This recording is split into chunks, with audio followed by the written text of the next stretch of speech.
What's up everyone, welcome back to the channel. It's your boy Mars, and for today's video we're going to be talking about the theme for the 2025 Met Gala and a little bit of controversy that has been caused because of, well, you know, since the announcement of the theme about like 4 days ago. And yeah, let's get into it. So the theme for this upcoming year's Met Gala is super fine, tailoring black style. And this theme has the overall concept of, praising and representing dandyism. And dandyism is a concept of style that black people during the 18th century used to use to basically make themselves seem more important than they actually were to white people, the government, anything, just so they can be able to like do just basic human things like going to the bank and having their payments go through and their deposits go through and things like that. Just basic human things. Like they would use their style and like they would express themselves as dressing like fancy and making themselves seem like an important person or someone of wealth and value, just so they can like get respect. And people have already like started being upset about this, and they're mainly like upset at the fact that the theme has a focus on men. And if you know anything about the Met and you experience or watch like the Met, you would know like one, many of the men who come to the Met, they don't really like try. So they don't really like try to follow themes or do anything outside of like their comfort zones. They pretty much just come in a rental tux, and it's just a black tux, white shirt, black tie. And that's boring, and it's become a common thing that people are looking for men to come doing absolutely nothing or adding nothing to the conversation when it comes to like their style.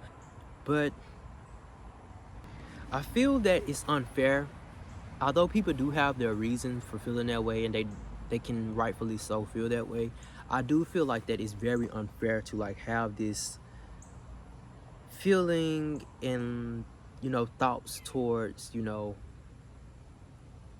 the efforts that are being made to reverse this curse in a way, because I feel like the Met has caught up on the fact that like people are so tired of seeing the men come in just a regular suit and tux and things like that, so they're giving them a chance to push their boundaries and in a way to where they would probably like be comfortable.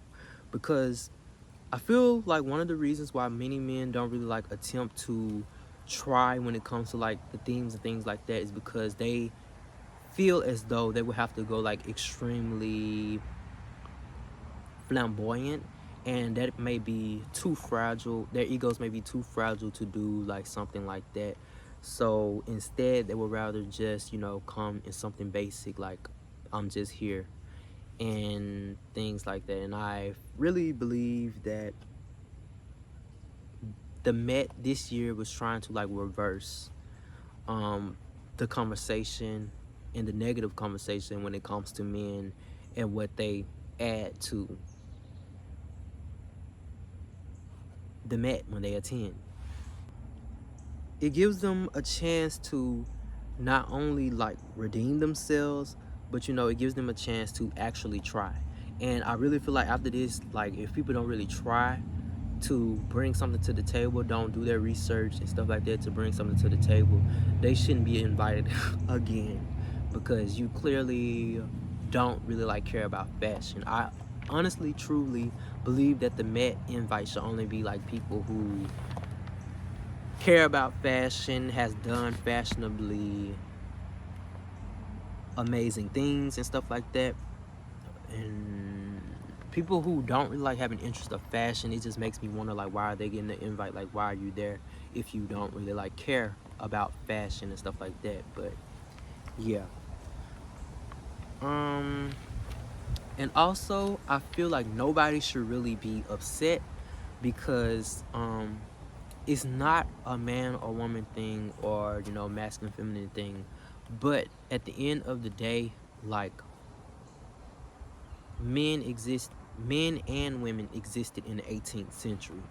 Just because the theme is like focused upon black dandy men, doesn't mean that there weren't black women who had to change their appearance and heavily focus on like how they look so that they could you know be desired, um respected, and even just do basic things, even though they really couldn't do much back then, especially.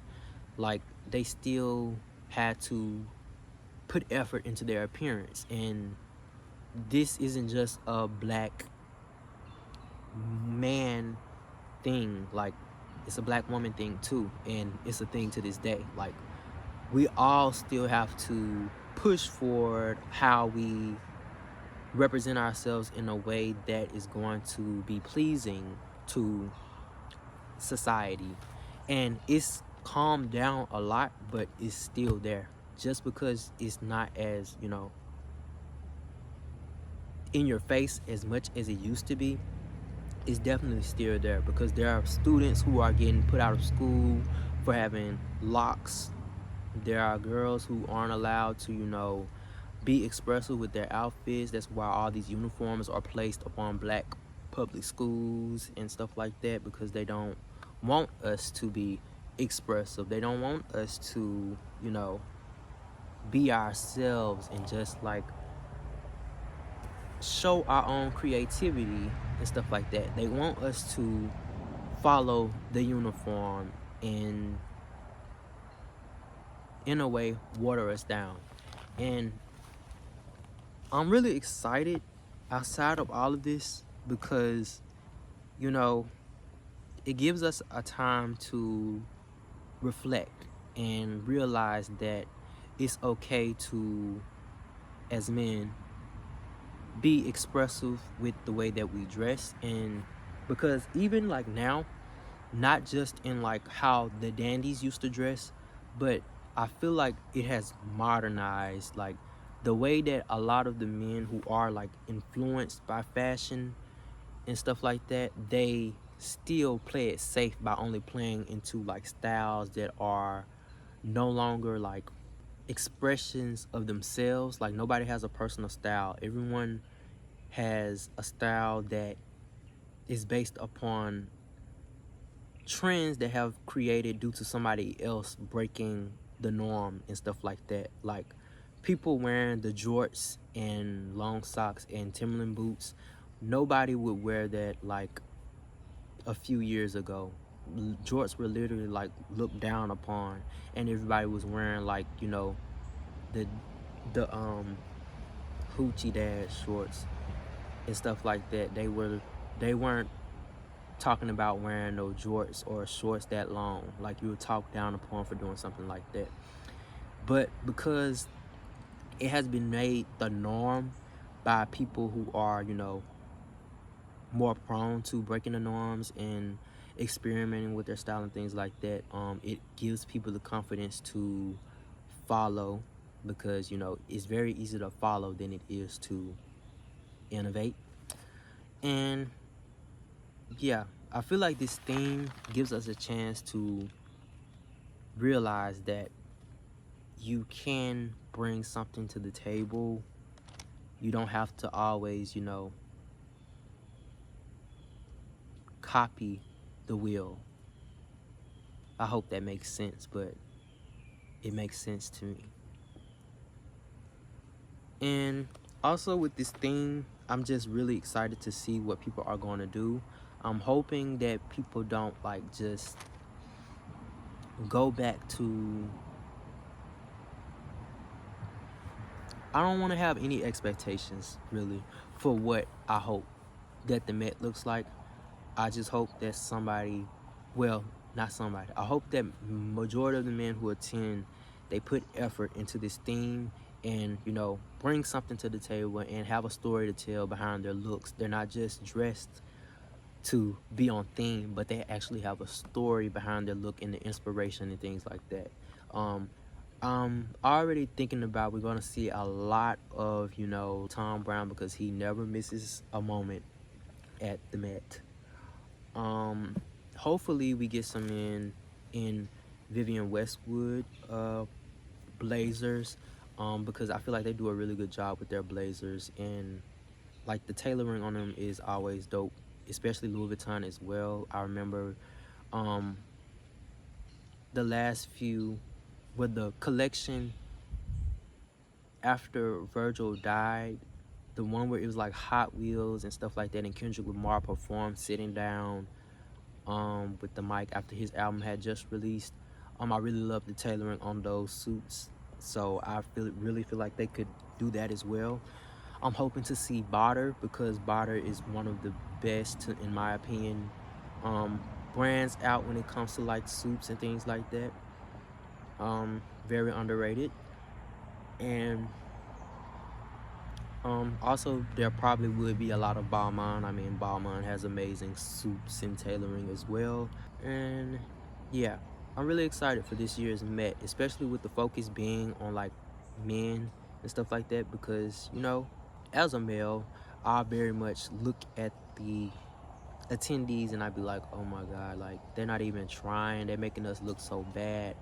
But personally, I honestly feel like in that situation I would have the same like fear and lack of effort in a way, because you don't want to come off too